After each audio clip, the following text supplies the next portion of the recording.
Halo para pemirsa Suyanto.id, ketemu lagi. Mudah-mudahan Anda selalu sehat walafiat dimanapun Anda berada. Nah, kita masih bersama channel pendidikan Anda, Suyanto.id, sebuah channel yang sengaja dibangun untuk berbagi pengetahuan dan belajar sepanjang hayat. Nah, apa yang akan kita bagi, akan kita diskusikan kali ini, pada episode pertama ini, kita akan mendiskusikan soal narkotika, obat-obat terlarang yang menjerumuskan masa depan bangsa, mungkin masa depan anak muda, anak tua juga bisa terjadi. Dan sebelum saya menyapa narasumber istimewa kita, tolong klik subscribe supaya Anda selalu mendapatkan video terbaru dari Suyanto.id. Narasumber kita sangat istimewa, yaitu Brigadir Jenderal Polisi Andi Fairan SIK MSM. Tentu saja saya akan perkenalkan singkat saja, karena kalau dikenalkan panjang nggak jadi ngobrol kita. Karena beliau banyak melakukan hal-hal yang sangat produktif sepanjang penugasannya. Beliau saat sekarang ini adalah Kepala BNN Provinsi DIY. BNN adalah Badan Narkotika Nasional. Nah, beliau tentu saja dulu adalah tamatan Akpol, PTIK, dan Pasca Sarjana, dan juga beliau adalah lahir di daerah utara. Oh, mana ya? Ke Sulawesi Selatan saya kira. Ini saya arah sudah agak bingung. Nah, kita sapa dulu Brigadir Jenderal Fairan kita yang jadi narasumber kali ini. Assalamualaikum warahmatullahi wabarakatuh, Jenderal. Waalaikumsalam, Prof. Salam sehat tanpa narkoba. Haha, ya itu apa tagline-nya BNN. Nah gini, Pak Jenderal, apa Badan Narkotika Nasional. Apa sih sebetulnya tugas badan itu, yang di nasional maupun yang di provinsi? Tolong dikasih tahu kita. Bapak.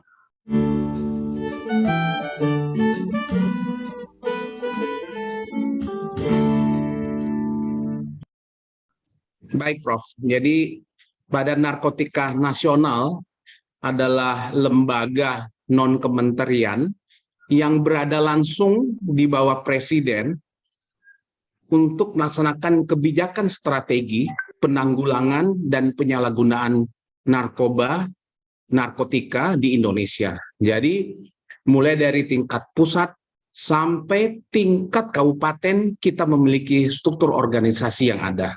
Kemudian dalam BNN sendiri kita memiliki beberapa bidang. Yang pertama adalah bidang pencegahan dan pemberdayaan masyarakat. Yang kedua adalah bidang pemberantasan, dan yang ketiga adalah bidang rehabilitasi. Inilah semua bidang-bidang yang kita laksanakan dengan program-program yang ada dalam rangka upaya pencegahan dan pemberantasan narkoba di Indonesia maupun di provinsi dan kabupaten. Oke, nah sejalan dengan globalisasi, Pak Jenderal, ini kan batas-batas negara itu saya kira tidak lagi nyata, karena ada bagaimana orang bisa berhubungan tanpa diperiksa karena melalui dunia virtual. Apakah narkoba di Indonesia dan Provinsi DIY ini semakin gawat atau semakin turun atau stagnan? Gimana posisinya sekarang, Pak Jenderal? Kalau kita melihat dari hasil prevalensi atau angka pengguna narkoba yang baru saja dilaksanakan survei yang dirilis di tahun 2021 kemarin, menunjukkan bahwa angka pengguna narkoba semakin meningkat. Wah, ya. Semakin meningkat. Jumlah yang awalnya hanya 1,8% meningkat menjadi 1,95% atau setara dengan 3,66 juta jiwa yang pernah menggunakan narkoba dengan waktu pernah menggunakan narkoba dan penggunaan narkoba 1 tahun.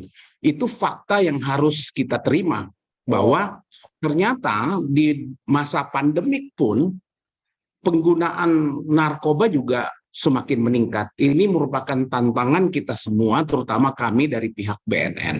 Begitu, Prof. Ya, oke. Narkoba itu kan mahal ya, Pak Jenderal. mahal. Apakah korbannya itu kebanyakan itu dari kalangan sosial ekonomi tinggi?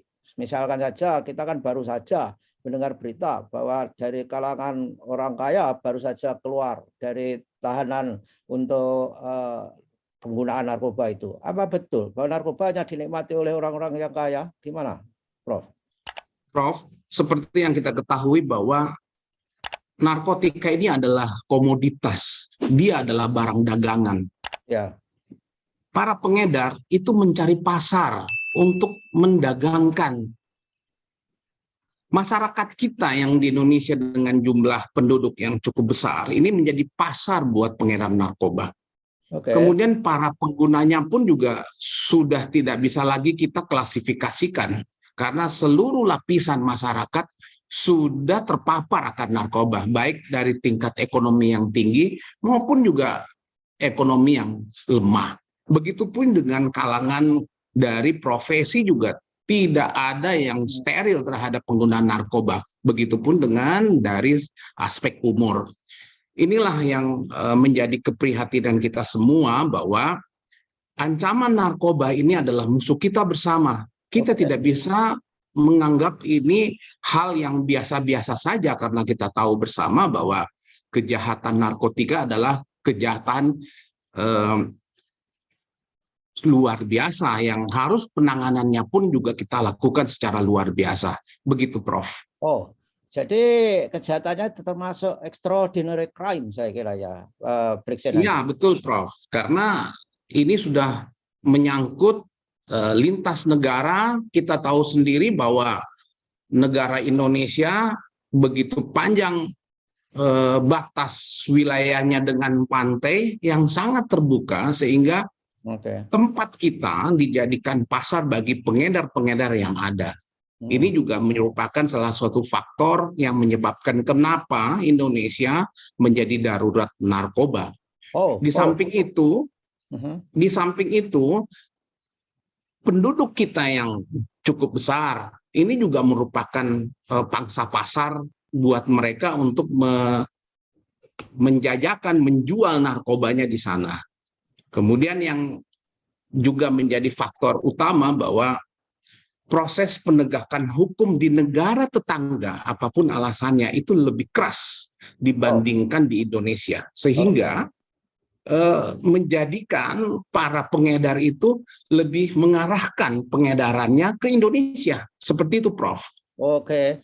Ya, tadi Brigjen Andi mengatakan bahwa narkoba itu tidak mengenal suku, tidak mengenal agama, tidak mengenal status sosial, bisa dipasarkan ke siapa saja. Apakah Brigjen Andi menemui, misalnya saja anak buah Brigjen Andi juga tergoda untuk merasakan mencicipi narkoba? Ada nggak?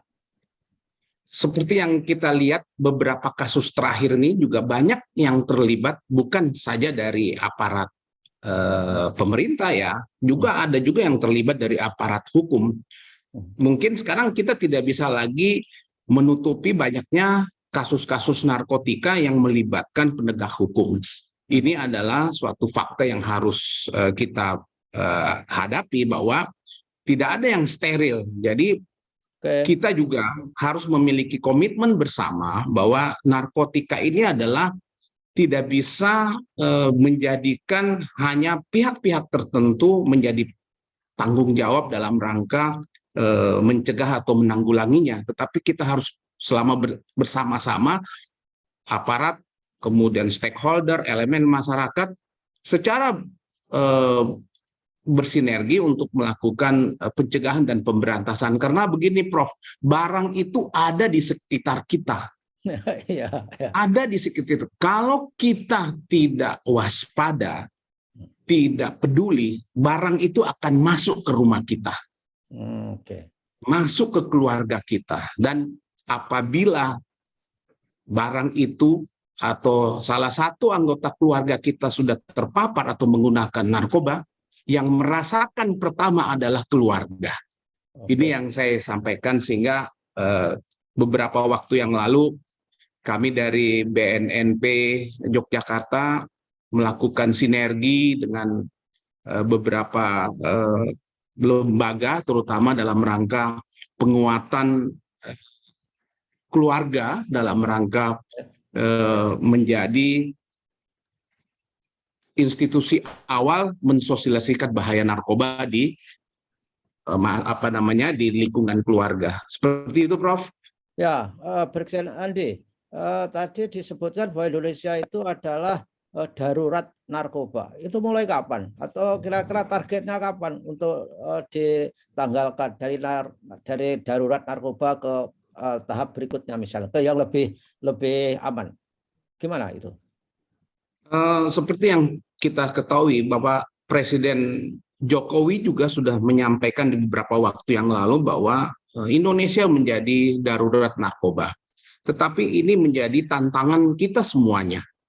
Dengan kepemimpinan Kepala Badan Narkotika Republik Indonesia, dengan memberi tagline War on Drugs, ini merupakan komitmen kita bersama, seluruh elemen masyarakat, bersama-sama perang terhadap narkoba.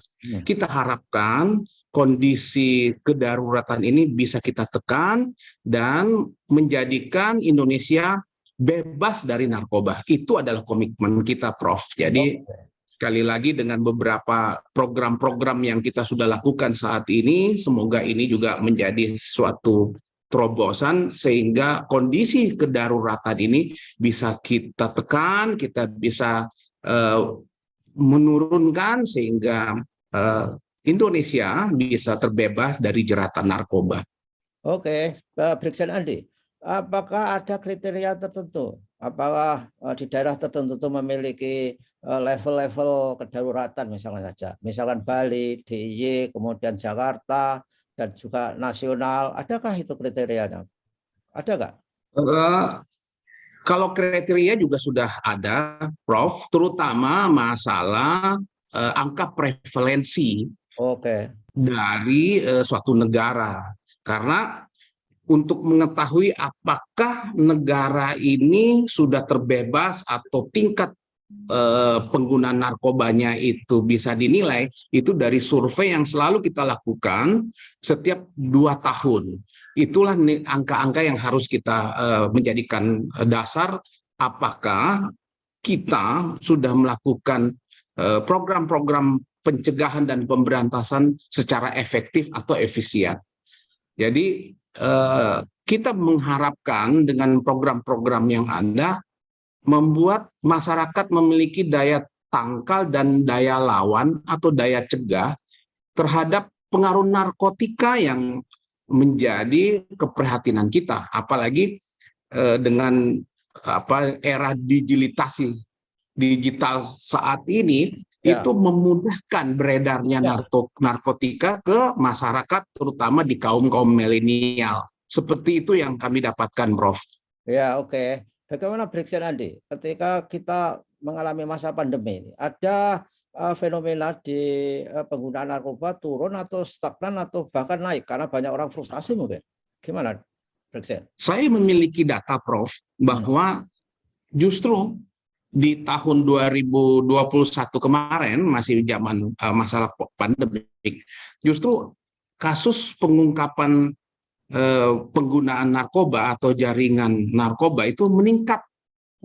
Meningkat datanya dari yang kami miliki, justru pada saat orang tidak memiliki pekerjaan atau beberapa pekerjaan yang mereka gara-gara akibat pandemik ini, sehingga memberikan peluang kepada beberapa pihak juga menggunakan menjual narkoba ini sebagai pengganti pekerjaannya. Ini yang fakta yang sudah kita ungkap, bahwa setelah dia tidak bekerja di suatu tempat karena dampak pandemik, dia jadi pengedar.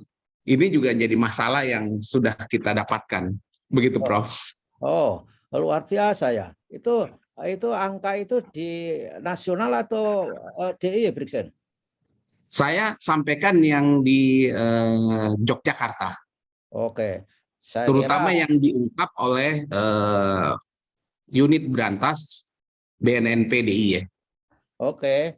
Baiklah, Brigjen Andi, saya kira kita sudah banyak memberikan informasi dan tentu masih banyak lagi informasi yang berguna bagi masyarakat. Berhubung waktunya terbatas dan kita harus mengakhiri, insya Allah kita ketemu minggu depan lagi, Brigjen Andi, untuk memberikan penjelasan-penjelasan supaya warga, keluarga itu sesuai dengan yang diharapkan Brigjen Andi tadi, menjadi agents yang bisa bekerja sama dengan BNN provinsi untuk mencegah dan mengendalikan narkoba itu. Terima kasih Brigjen Andi atas kehadirannya di suyanto.id. Mudah-mudahan ketemu lagi. Wassalamualaikum warahmatullahi wabarakatuh. Terima kasih. Wassalamualaikum warahmatullahi wabarakatuh. Terima kasih.